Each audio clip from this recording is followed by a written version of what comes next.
I should make a confession. I'm not a software developer, not an engineer. My background is in mathematics, and you really wouldn't probably want to put me anywhere near your code. But I get to work in an interdisciplinary area that brings together tools from computer science, from mathematics, and tries to develop tools, software tools, that can help us to make impact in the life sciences, in biology. So this conference has brought you all together because you're from a range of companies and industries and you're interested in big data technology. But if you allow me to go back to basics a little bit, there's one key thing that you all share in common. And that's the fact that you all owe your presence here, your employment, everything you do day to day, to the fact that at some point in the past, someone figured out how to program electrons on a material called silicon. And the jobs that you currently hold, the things that we're talking about at this conference, a lot of that would have seemed unimaginable to people at that early stage of programming and writing software. But what I'd like to share with you today is a vision for a future in which new industries, new companies, new jobs that are currently now unimaginable will emerge from new technology that will depend on our ability to program on an entirely different material, to program on biology. And what that means is to try to harness the properties of living systems, of living cells, to design and implement new biological function. And so you might ask, well, why would we want to do that? Well, it could mean that instead of conventional pharmaceuticals that depend on elusive single targets, we instead develop programmable molecular scale devices that can detect and respond to disease or infection. Or we could precisely program pills to respond selectively to signals that distinguish unhealthy cells in your body. It could even mean that we could program a patient's own cells to generate specific cell types that are needed to replace diseased or damaged tissue. The ability to program biology could transform agriculture by allowing us to program crops to fix nitrogen more effectively, to resist emerging fungal pathogens, or even to keep photosynthetic machinery operating under extreme weather events. We could even think about programming plants to be perennial rather than annual, which means they'll reuse their roots and stems. And what that means is we would increase our crop yields and stand a better chance of being able to feed this growing global population under realistic climate change scenarios. And programming biology could even revolutionize how we power this increasingly energy-greedy planet through artificial fuels, or even something like artificial photosynthesis. If we can figure out how to program biology, then we would unlock technology that would transform the entirety of medicine, agriculture, and energy, industries that dwarf the sectors that are currently dominated by IT. It would have an even bigger impact this century than the software revolution did in the last century. But we face a substantial hurdle in getting there. Not least is the complexity of biology itself, but more than that, we have to face up to the fact that we would be looking to program a system, information processing, that bears almost no resemblance to the silicon-based computation that we're also familiar with. We can't just translate our existing programming mindset over to this new system. Let me explain a little bit why. If we think about engineered systems compared with living systems, well, one first difference that is obvious is that, unlike engineered systems, living systems self-generate and they self-organize. This is an image showing stages of cell division, right? I'm sure you all learned about this back in high school. But you can think beyond things like cell division and think about how these cell divisions somehow collectively form organs and systems in our body. Unlike engineered systems, living systems also defend and repair themselves. Think about your immune system, or even how your blood clots in order to help heal wounds. And unlike engineered systems, living systems undertake their massively parallel operations, but they do it at the molecular level. And they have to do it with slow and noisy components in a truly noisy environment. But what's remarkable is these molecular level interactions lead to robust behavior at the macro scale, from everything from the structure and function of our organs through to phenomena like memory and intelligence and emotion. But perhaps most intriguingly, and I think most importantly when we're thinking about this, is that unlike engineered systems, in living systems, there's a blurred line between what constitutes software and what constitutes hardware. Biological programs are both encoded in and executed by a cell's biochemistry. It's DNA, it's genes, it's proteins.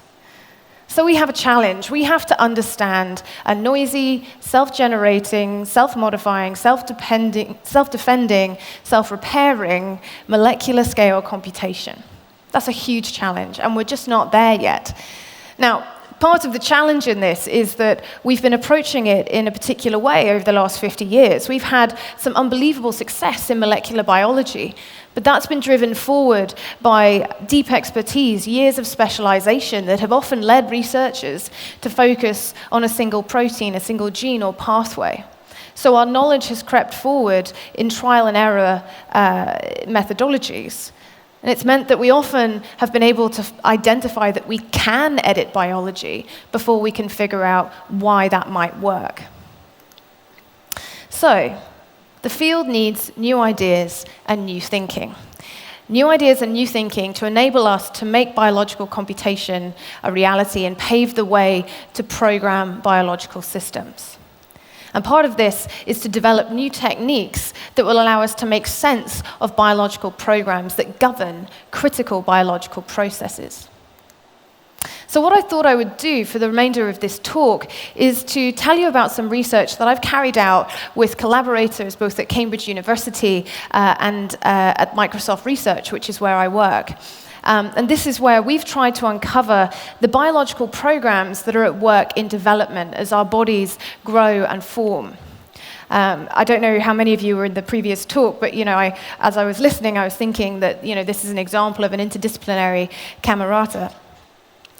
So in this particular interdisciplinary effort, we've been trying to understand the biological programs that are at work in embryonic stem cells. Now, I'm going to take a punt and guess that not many of you in the room are stem cell biologists, so I'll just give you a brief explanation of what I'm talking about. At the earliest stages of development, you have a structure that forms which is called a blastocyst. And at that stage in development, which is just about 3 or 4 days into development, in this green fluorescent region on this image, I should say this is a mouse blastocyst, in case anyone's wondering, you can extract cells from that region that are called embryonic stem cells. And they have a particular property, which is that they are what we would call naive. And this naivety refers to stem cell pluripotency, okay? And that means that embryonic stem cells at this stage of development can differentiate, that is, change cell type, to become any cell type in your body. That's an amazing degree of potency. And it's actually different, in case any of you are thinking, hold on, I've got stem cells in my body right now. You do, you have adult stem cells. But they're specific to the tissue that they reside in. So you have stem cells in your stomach, in your gut, in your skin. But at this stage in development, embryonic stem cells could become anything. And that potency is what makes them extremely valuable and a potential resource for regenerative medicine. Now, the challenge about this, which some of you may already have cottoned onto, is they only arise in the embryo. So we can't get at them without going via the embryo, and that's undesirable for many reasons. But in 2006, a Japanese scientist revealed something truly remarkable. He showed that you can take adult cells, like your skin cells, and just by inserting a few genes, transform them back to this embryonic state. He called it, somewhat ironically, cellular reprogramming. But his discovery wasn't made because we have a deep understanding of how stem cells work and how they make these decisions about what cell types to become. It was a process of informed trial and error that was based on years of research in that domain. what Yamanaka did was start with a set of 24 genes that he knew to be critical for embryonic stem cells, and he forced them into these adult cells. He found that a small percentage of cells actually transformed, so he set about trying to figure out what was the minimal cocktail that could do this, and he found just 4 genes were required. So despite revealing this remarkable cellular plasticity, it was found to be very inefficient. 0.07% of the cells actually made that transformation, and the transformation itself took about 2 weeks. It was very slow. Now, over the last 12 years, a multitude of protocols have followed. These are a bunch of research papers that I've listed as examples. The field has been able to refine and validate Yamanaka's work. We now have a number of cocktails that we know can transform adult cells back to that naive state. But despite all this, despite the huge amount of data this has brought to the field, our understanding of how this reprogramming works remains fragmentary. We don't understand the biological program that governs this process, which could inform us about how the dynamics evolve. It could tell us how to make that process more efficient and ultimately benefit the patient in the clinic.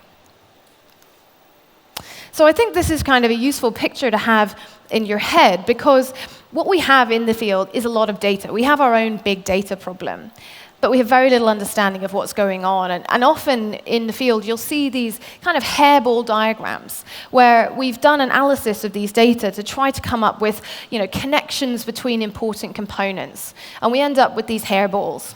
Now, they're very comprehensive because in some sense, they're trying to collect together all of the experimental data, everything we think we know about the system. But they fall short of being explanatory, and they certainly fall short of being predictive, of being able to tell a biologist what experiment they should do next, how they might actually affect the cell transition that they need for the clinic. So we wanted to try to delve into all of this and extract what's going on, but taking an information processing perspective. So rather than trying to build these huge complex networks, we might look to do something a little simpler, but something that could capture the dynamics of the process. Look to the set of critical components. Try to identify how they regulate each other in a dynamic way and activate and inhibit each other in order to determine what that stem cell is going to do and what cell type it'll become. So a typical scenario for a mathematician approaching a problem like this is to try to build a model of that computation layer, to try to understand how individual genes or proteins interact with each other over time in both positive and negative ways to determine some cellular decision. So what we need is a modeling framework.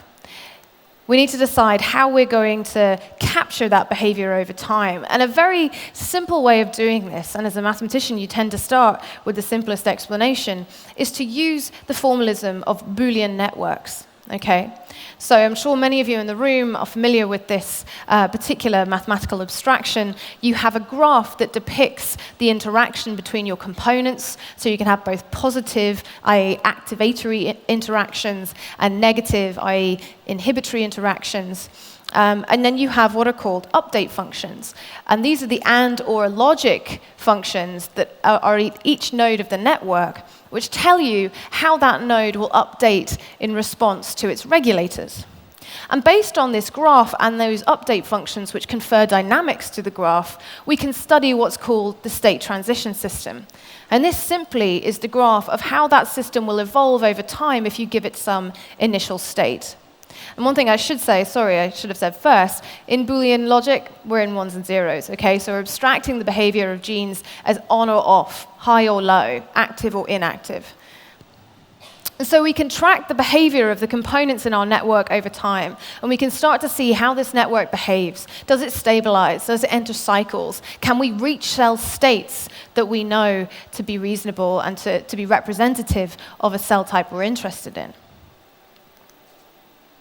Now, experimentalists have access to a range of experimental methods which could help us to try to construct these networks in the first place. They're trying to reveal how genes might interact with one another. One of the first is to use genetic perturbation experiments. And what that means is they kind of ablate the activity of a particular gene. They knock it out. And then you see, if you knock out a gene, if there is any influence on the remaining genes in your system. So, for example, you might knock down gene A and see that gene B's activity increases. So that suggests that maybe A inhibits B. Related to this, you can look at gene expression over time. You're studying the activity of genes over time. And by looking at correlation between pairs of genes, you again might be able to infer interactions between them. And lastly, they have what's called ChIP-seq binding data. And quite simply, that just tells you which genes have even the possibility of interacting. Can they even physically bind to one another? But the challenge in taking experimental data and moving to one of these models is that the experimental data will often only indicate the possibility of an interaction. And that's because data is often noisy, okay? It's often hard to reproduce. Sometimes there's conflict between data in one scientific study and another somewhere else around the world. Maybe you just don't trust your PhD student. But the reality is it's very hard to be sure about these interactions. And so what we did was we extended this definition of a Boolean network to describe what we would say is an abstract Boolean network, where we're saying that certain interactions based on this noisy data are only possible. They're not definite. And what that allows us to do is capture this uncertainty in the system by saying it could be that B activates C, or maybe not. So I have now a formalism which gives me a way of capturing the alternative networks that these data might describe. And so obviously, if you include n interactions as possible, then you're defining 2 to the n different topologies. But the next challenge that follows from this is often different networks can produce the same behavior at some level. It's possible that 2 totally different networks, if you give them the same initial state, will stabilize in the same final state. And so it's hard to distinguish between them. And we might not have the data that allows us to distinguish between them. So what we needed to think about was how to examine sets of possible models, how to keep hold of all of those models and not just kind of select 1 or 2 for further study. Now, typical approaches to studying the behavior of networks like this is to use either network simulation, where you see the network with an initial state and track its behavior over time, or else to exhaustively characterize the nodes of your state transition system. These are fine if you're dealing with just one network or if you've got a handful of networks, but they'll quickly become impractical when you're dealing with millions, billions, quintillions of networks. And these are the kind of regions that we got into when we were studying real biological systems. So we needed a different strategy. And this strategy we thought about was to borrow from the field of formal verification. Okay, so everyone in this room will be familiar with the fact that formal verification allows us to specify and analyze the behavior of software and hardware. Okay, these are techniques that are vital in the industry to allow us to check for bugs. Bugs that can cost companies, millions of dollars, can impact customers, but also which are really important in safety-critical scenarios, like keeping your plane in the air. We construct our software programs according to a set of specifications, and sometimes that could be informal, like a blueprint, or we could go down to the level of having a defined vocabulary, semantics, and syntax. Formal verification techniques allow us to automatically prove the correctness of our software and hardware, and what we thought was perhaps we could translate this to try to reason about biological programs. Because really, when we're observing some behavior in the lab, when we're measuring the behavior of these genes over time, what we're seeing amounts to a specification for a biological program. So I've put a very simple example on this slide. It could be that you've observed in the lab that when gene A is active, then gene B or gene C is active. We're in this Boolean formalism, so we can write down that as a logical expression. A implies B or C. We could even, construct more complex. I haven't gone so complex on this slide, but, you can take time course data and you can start to be specific about the behavior of individual genes in given experiments. And what we'd like to be able to do is to use those specifications to try to synthesize a biological program, in this case, a network, that can explain all of those behaviors. Now, we can take on this problem of network synthesis with Boolean satisfiability. So the SAT problem is as follows. You have a propositional formula, phi, and you want to determine if you can assign values to your variables such that phi evaluates to true. And then we're hoping to generate a model that satisfies phi. So I'm going to use this simple example from before. Here, phi is our formula, A implies B or C. This is a back-of-the-envelope type example, okay? You can think of all of the true or false assignments to A, B, and C that would make phi evaluate to true. A, B, and C all being true, A, B, and C all being false, okay? So it's very easy to see in this example that you can satisfy phi. Phi is satisfiable.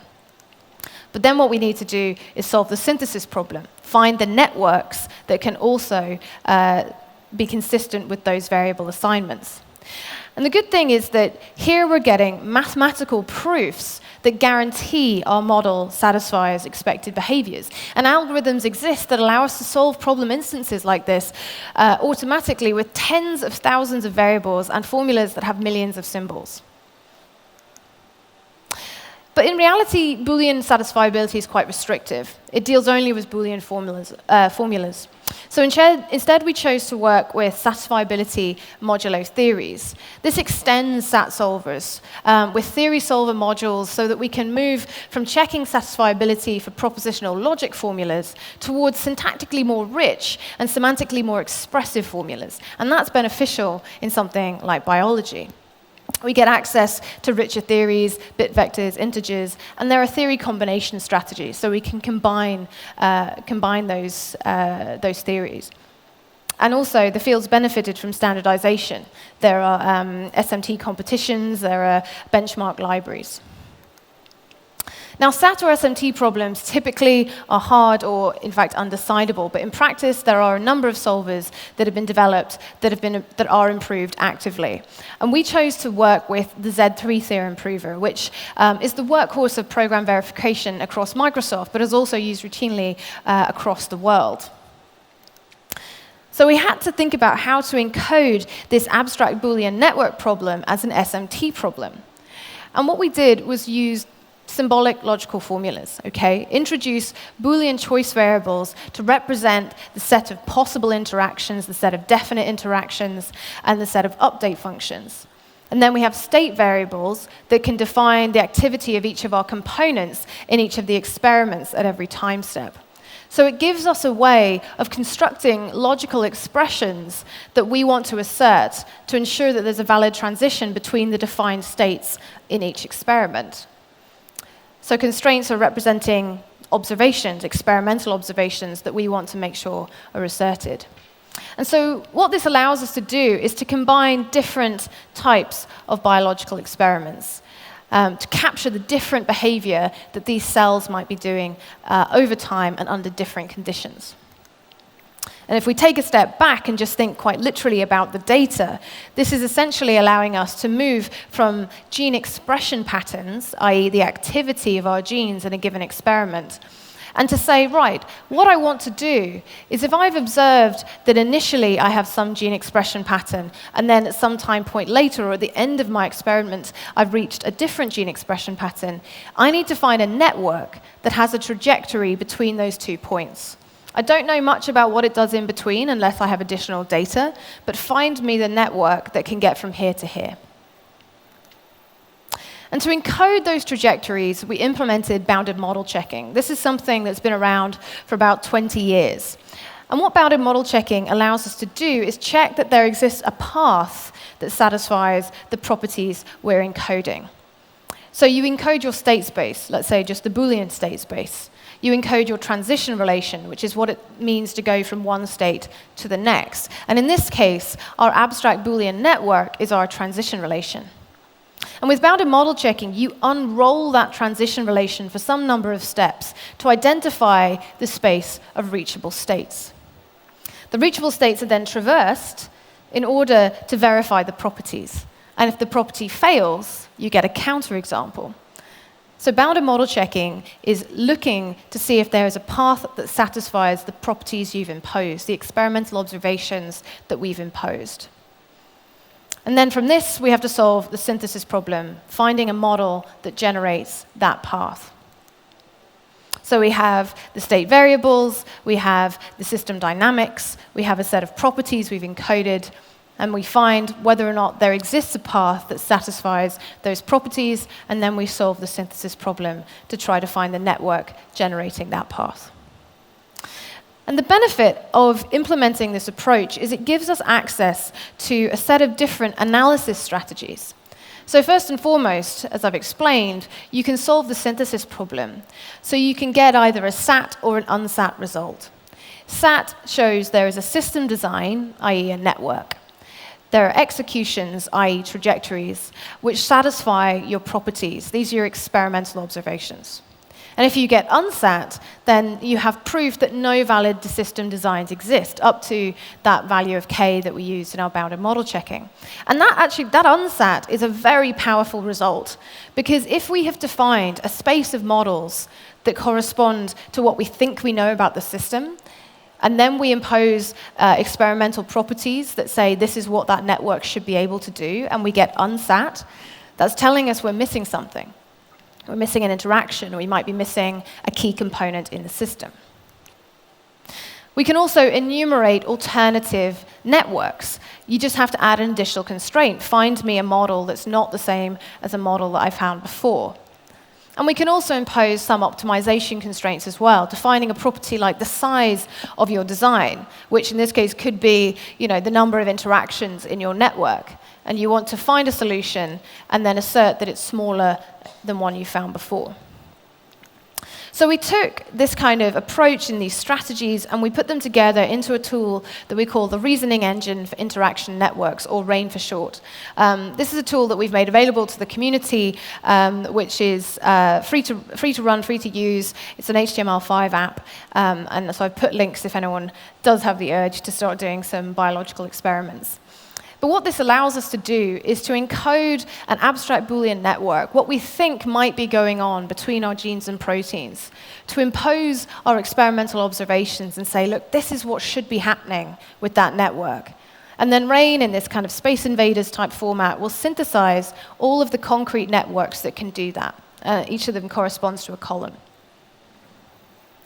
And so, the obvious question is any of this useful? Can we actually use this to uncover the biological program at work in stem cells to try to understand this property of naive pluripotency?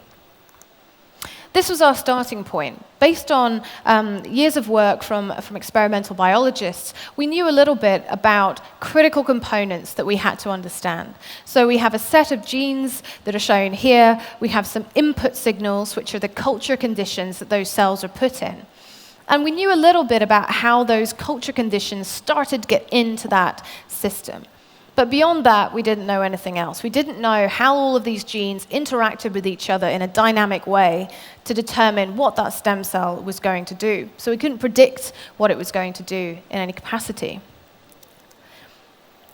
So we had to first see if we could identify some possible interactions between those factors. And we started with what's called gene expression data. This is just data that's telling you about the activity of your genes. So we have this matrix here, we have the genes are each row, and each column corresponds to a different experiment where we've applied different input signals to those cells. And simply by looking at correlation across that matrix between gene pairs, we can look for evidence that pairs of genes are strongly correlated, which could suggest that they interact in a positive way. Or we have strong negative correlation, saying they might inhibit each other. Now, obviously, correlation doesn't imply causation, so these kind of analyses don't allow us to figure out which gene might be acting as the regulator. But we've defined a formalism that allows us to capture that uncertainty. So wherever we observe strong correlations, positive or negative, we would include a bidirectional optional interaction that covered all of these four cases. And our starting point looked like this. We have this initial abstract Boolean network that's got something like 10 to the 30 different biological networks encoded in it. And we had to then say, okay, can we get any networks from this set that are consistent with what we see these stem cells doing? Now, one of the things that you can do with embryonic stem cells is move them between culture conditions, certain culture conditions, and they'll stay happy, they'll stay as a stem cell, but their gene expression pattern will change. So what we could do is we could encode constraints that say there must be a network trajectory that will get me from the gene expression pattern that corresponds to these cells in 2i plus LIF, and then get to the gene expression pattern that corresponds to just 2i, so if I remove LIF. And then to that, we added a bunch more, which corresponds to what happens when you remove signals, some perturbation experiments, these kind of knockout experiments that I described earlier from the literature. So we started with 23 different behaviors, and we were asking, can we identify any concrete networks that are consistent with those constraints? And the answer was yes. And this is just one example. So we've solved the synthesis problem. I just wanted to show you an example network. And what you can get from this approach as well is an understanding of how a particular network has realized the behaviors that you imposed as constraints. So the bubbles on that trace plot correspond to the activity that we impose as a constraint, and the traces are how that particular model has realized those behaviors. So we're getting to learn a bit about the dynamics of the system.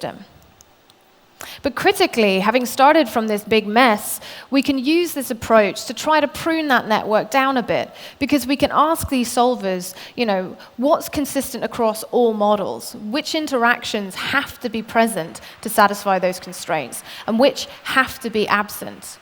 And this allows us to get what I would call a constrained abstract Boolean network. And this is already very valuable to the biological community, because it's starting to expose, beyond a cartoon, beyond these hairballs, actually how genes interact in a dynamic way and what genes have to interact with each other. So they can start to think about how they might have to interact with that system to change what the cell's doing. So we wanted to see if we could make predictions, in silico predictions. And so what we did was try to interact in the network in the same way as these genetic perturbations. So what we did was we tried knocking down individual genes or genes in combination. And we asked the solver, where does the system get to? Will that stem cell remain as a stem cell, or begin to differentiate to become another cell type? And we generated these predictions, which are the first column in the middle, and our collaborators went away and tested that experimentally. And what they're doing experimentally is essentially counting how many stem cells they have left at the end of that experiment, this AP colony number. And I've shown one example of this, and you can see that they have the control, which is the first bar, they've got 2 single knockdowns, and then they've got a combined knockdown. And those kind of results are summarized on the second column of that middle panel. So we're able to compare our model predictions with stuff that's actually going on in the lab, with things that stem cells are actually doing. And what we found was that our predictions were generally correct. We got about 80% accuracy across our experiments. So this is really valuable, because it's saying not only have we been able to devise a model of this system that can explain what we already know goes on with stem cells, but can actually predict what these cells are going to do under some untested condition. Now, I told you about this phenomenon of reprogramming, okay, which is extremely valuable, because it means that we could one day take your cells, reprogram them back to the embryonic state, and then force them to differentiate into whatever cell type you might need for therapy, whether that's to replace neurons that you've lost in Alzheimer's, or maybe insulin-producing cells if you're suffering with diabetes. So we wanted to see if this kind of approach, this way of modeling the system, could inform us about how reprogramming works. Because remember, it's very inefficient, and no one actually understands how it works. So we took a particular system, which was to study the transition from an epistem cell back to that embryonic state. This experiment takes about 6 to 8 days if you give the cells these 3 input signals. And with our networks, we can kind of visualize what's going on. And we came up with a proxy for the efficiency of cell conversion. And the idea was to look at the trajectories that these networks take to get from that first starting state back to the naive embryonic-like state. So what you could do is basically identify how long does it take to activate all of these critical factors for the stem cell. And then, if you were to induce the expression of a particular gene, force that gene to be on from the very beginning, can you shorten those trajectories? Can you light up that network even quicker? And that might say, actually, that's a way to increase the efficiency of this reprogramming process. Now, this diagram shows how we were able to make predictions on this system. Well, not how, but it's showing the result of the predictions that we were making. Because first of all, with this kind of approach, we could predict using our models the order in which genes would start to activate en route to the stem cell state. But then we could also concomitantly identify which genes would potently induce that state. And some things fell out which you might expect. So that gene ESRB in the middle, that activates quite late during reprogramming. But also, it's a potent inducer of the naive state. So basically, activate that early, and you'll reduce the time it takes to reprogram. And so we made a bunch of predictions about the dynamics of this reprogramming process. And again, we connected back with our collaborators to see if they could test these predictions and see if any of them bore out in experimental results. So what we were able to do in this case was to identify the biological program that actually governs this stem cell decision-making process. When it came to reprogramming, we got to a point where we had nearly 150 different experiments that are explained by the networks that we derived. And this is kind of unprecedented. People don't work at this level when it comes to modeling. Beyond that, our models retained this predictive accuracy of nearly 80%. And this is not just for one or two predictions, but this is for over 100 different predictions. The activity that genes take en route to that naive state, the potency of individual genes, what happens if you knock out a gene, so how fragile this reprogramming is. Altogether, predictions allow us to capture the dynamics of this system. We're able to use this understanding to inform biological experiments. So we've entered this virtuous loop where we can actually save the experimentalist time and money by suggesting which experiments we should do to make sure we're understanding this system better and advancing the knowledge of the field quicker. And most importantly, by this process, we've been able to take this reprogramming phenomena and actually increase the efficiency to 100%. And take the time that it takes from 6 to 8 days down to just 24 hours. So we're having a real impact on biological experimentation here and how we might actually be able to realize the potential of these cells in the lab. And sorry, this might seem like a subtle point, but some of these gene activation directories that we've been able to predict, they've even been validated in single cells. And what that means is if we look at an individual cell, we can see that it's following the dynamics of our models. And that's pretty powerful. So what I think these results demonstrate, or what I hope that I've demonstrated to you, is that these kind of approaches that we can employ techniques from mathematics, from computer science, they've allowed us to uncover the circuits that operate within cells. And that more than that, we can use that understanding to figure out how to refactor these programs, to speed them up, to slow them down, or even maybe reverse cellular decision-making. And if we extrapolate from that, this is the kind of understanding that we will need to build realistic synthetic circuits out of DNA, and ultimately to understand how to interface human-designed biological circuits with the processes that are already at work inside the cell. Now, I work as part of a team in Microsoft called Station B, and this is the kind of work that we're doing. We're developing a platform to enable the biological community to program living systems. Our methods are intended to allow researchers to understand and probe the biological programs that work in cells, to understand how to refactor those programs, and to write synthetic biological programs that can be compiled down to the machine code of the cell, which is its biochemistry. And to achieve that, we've actually, in-house in Microsoft Research in Cambridge, we've established our own wet lab. And this allows us to do research in bacterial cells ourselves. We have a tight iterative loop between the computational predictions that we're generating and experimental testing. So we like to say that it's allowing us to bridge software, hardware, and now wetware. So we're developing biological compilers, biological verification tools, which I've already told you about, and biological programming languages.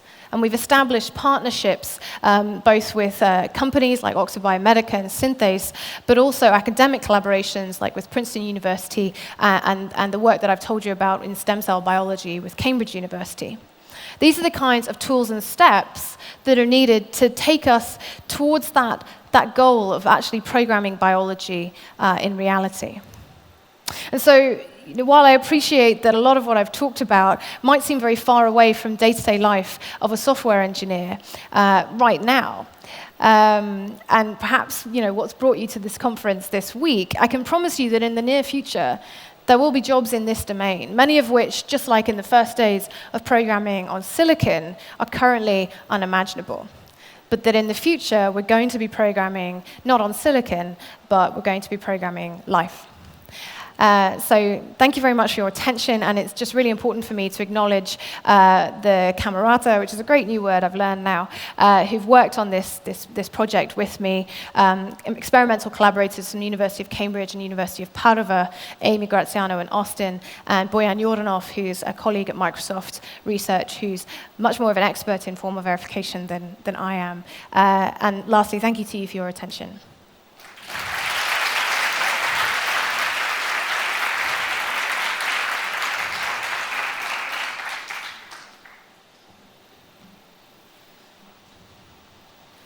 We have some questions for Sara-Jane. The first one is, how do you see all the genes that are active at any given moment? So there are techniques that essentially allow you to just measure gene activity. I'm really not going to give a very good explanation of the experimental protocol, and I doubt that you want to hear it. But basically, there are ways in which you can amplify gene products so that you can kind of capture the relative activity in a cell at a particular moment. So it's an experimental technique called qPCR. And actually what's exciting and what's a big thing in the field at the minute is previously we used to have to take a population of cells and kind of grind them up and then look at what's going on in that population of cells. But now we can have very sophisticated microfluidic techniques where we can measure activity in individual cells and look at the genes and proteins that are on in those. I think that's a bad answer, but hopefully you can talk to me afterwards. The second one is, can you use molecular dynamics simulator, or you have to test everything on living cells? I think at the end of the day, if you have generated a model that you think is a good model of the system you're studying, no biologist will ever want to stop at just that model.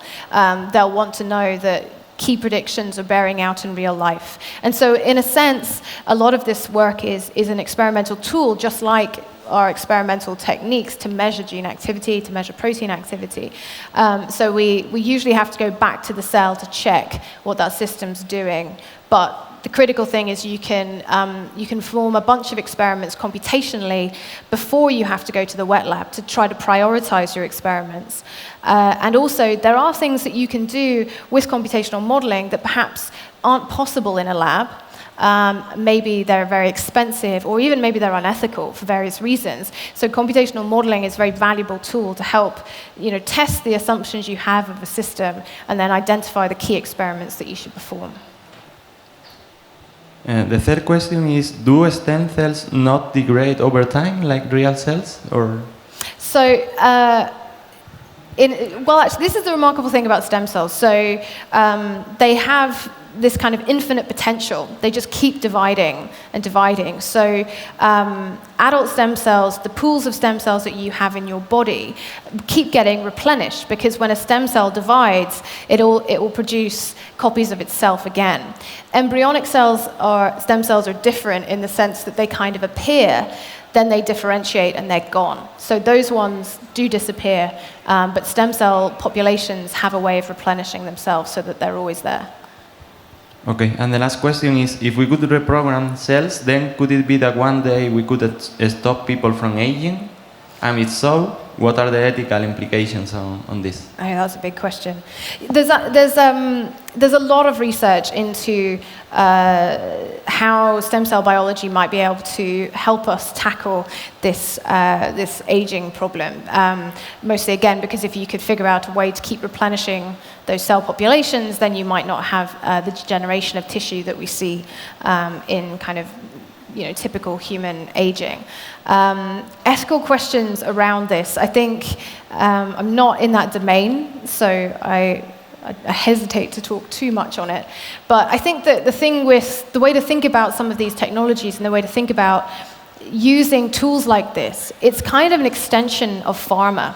It's taking us into the realm of new types of treatments that we can use to treat disease. And so the same kind of ethical questions that we've had about how we should deal with conventional pharmaceuticals or what the limits are there will be applied, and the same kind of rigor and the same kind of considerations will be applied to trying to use cell therapies in the future. Thank you. So let's thank again Sara-Jane for his wonderful talk.